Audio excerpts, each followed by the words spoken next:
ఒకసారి వెంకటేశ్వర స్వామికి చాలా కోపం వచ్చింది. తిరుమలలో ఆయన విగ్రహం నుండి నిప్పులు కూడా వచ్చాయని మీకు తెలుసా? ఇది 15వ శతాబ్దం ముందు బ్రహ్మోత్సవాలలో జరిగిన కథ. తిరుమలలో ఊరేగింపులలో ఏక విగ్రహాన్ని తీసుకెళ్లేవారు అప్పట్లో. అయితే ఊరేగింపులో ఆయన విగ్రహం నుండి నిప్పులు వచ్చాయి. ఒక భక్తుడు ద్వారా మాట్లాడుతూ ఊరేగింపులో కేవలం ఆయననే తీసుకువచ్చి ఆయన భార్యలైన శ్రీదేవి భూదేవిలను తీసుకురాలేదని, దీనితో స్వామివారికి కోపం వచ్చింది అని వ్యక్తం చేశారు.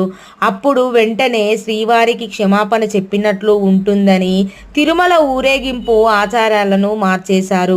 ఏక విగ్రహాన్ని గర్భగుడిలో ఉంచి ఉత్సవమూర్తులైన శ్రీవారి భార్యలతో శ్రీదేవి భూదేవి ఊరేగింపును ప్రారంభించారు. ఇదే ఆచారాన్ని ఇప్పటికీ బ్రహ్మోత్సవాలలో పాటిస్తున్నారు. ఈ వీడియో కనుక మీకు నచ్చితే మన ఛానల్ని సబ్స్క్రైబ్ చేయండి, లైక్ చేయండి, షేర్ చేయండి.